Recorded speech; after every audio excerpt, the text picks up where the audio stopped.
Hermanas y hermanos, el Señor esté con vosotros.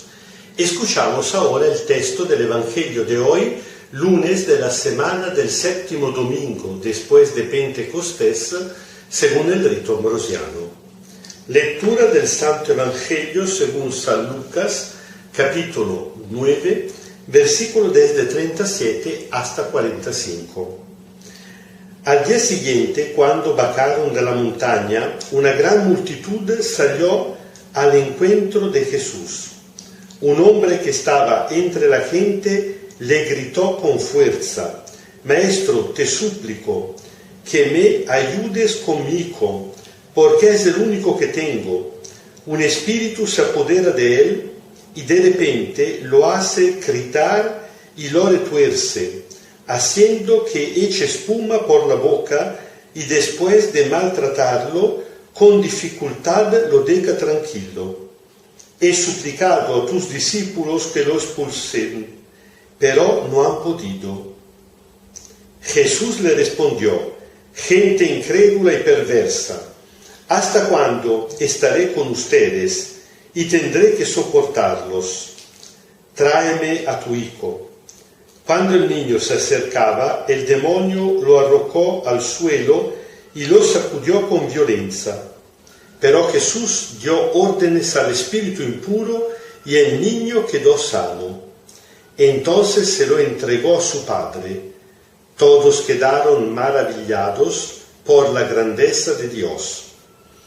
Con todos estaban sorprendidos por las cosas que Jesús hacía. Les dijo a sus discípulos: «Escuchen bien esto que les digo. El Hijo del Hombre será entregado en manos de los hombres». Sin embargo, no entendían lo que Jesús les decía, ya que era para ellos como algo envuelto en el misterio, por lo que no podían comprenderlo, y les daba miedo preguntarle sobre esto. Palabra del Señor. Son palabras muy duras las que Jesús pronuncia. Gente incrédula y perversa, ¿hasta cuándo estaré con ustedes y tendré que soportarlos? Parece que Jesús ya no aguante la situación. Y la cosa que sorprende dramáticamente es que no está hablando con el gentío, sino precisamente con sus discípulos. Jesús estaba bajando de la montaña donde se había transfigurado junto con Pedro, Juan y Santiago, y encuentra los demás discípulos a los cuales se había dirigido un padre.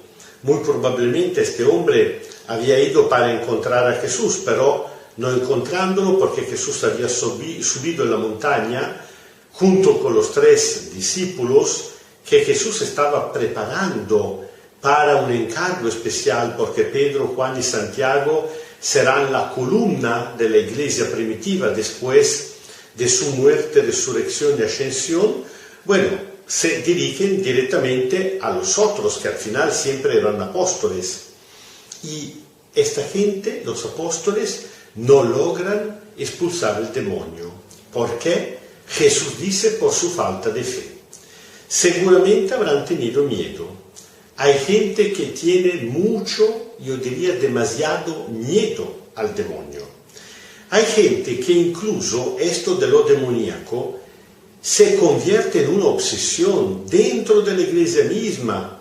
Hay algunos sacerdotes mismos que, por lo menos a primera vista, parecen que hablen más del demonio que ni siquiera de Jesucristo.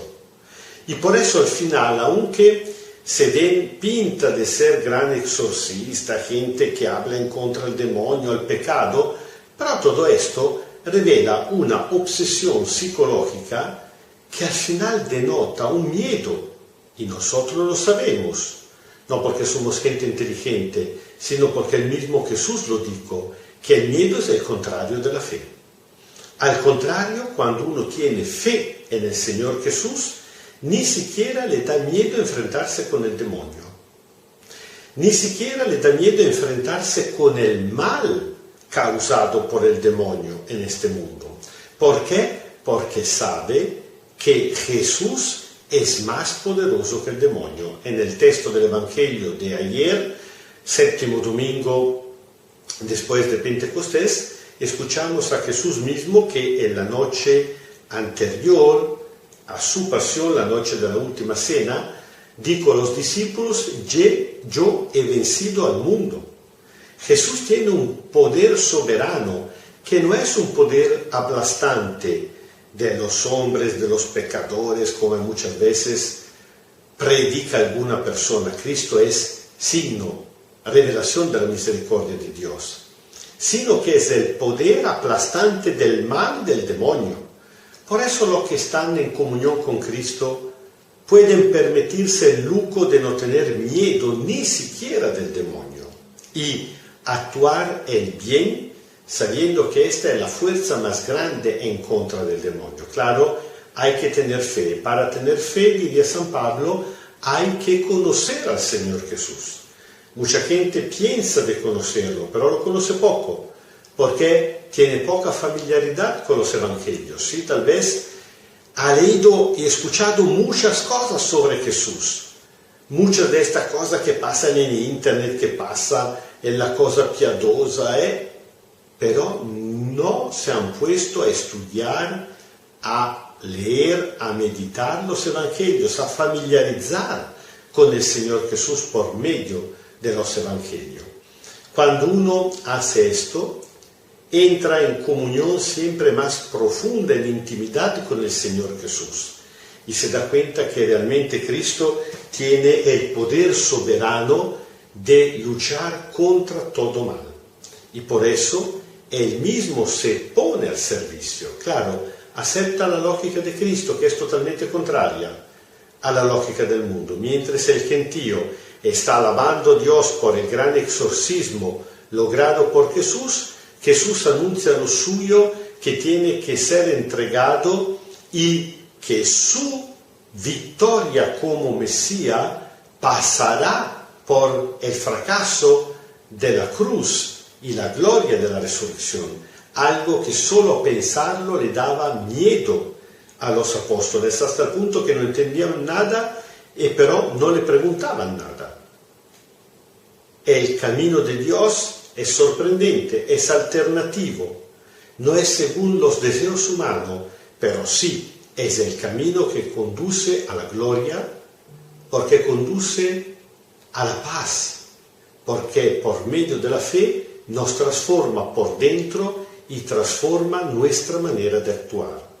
El Señor esté con vosotros. Kyrie eleison, Kyrie eleison, Kyrie eleison. Os bendiga Dios Todopoderoso, Padre, Hijo y Espíritu Santo. Amén. Y pidiendo al Señor Dios que nos regale la fe, que haga crecer en nosotros aquella semilla de fe que plantó dentro de nuestros corazones para crecer en intimidad con Él y tener una auténtica paz y tener auténticamente la fuerza de regalar el bien, de actuar el bien por el favor, por el bien de los demás. Seguimos viviendo en paz.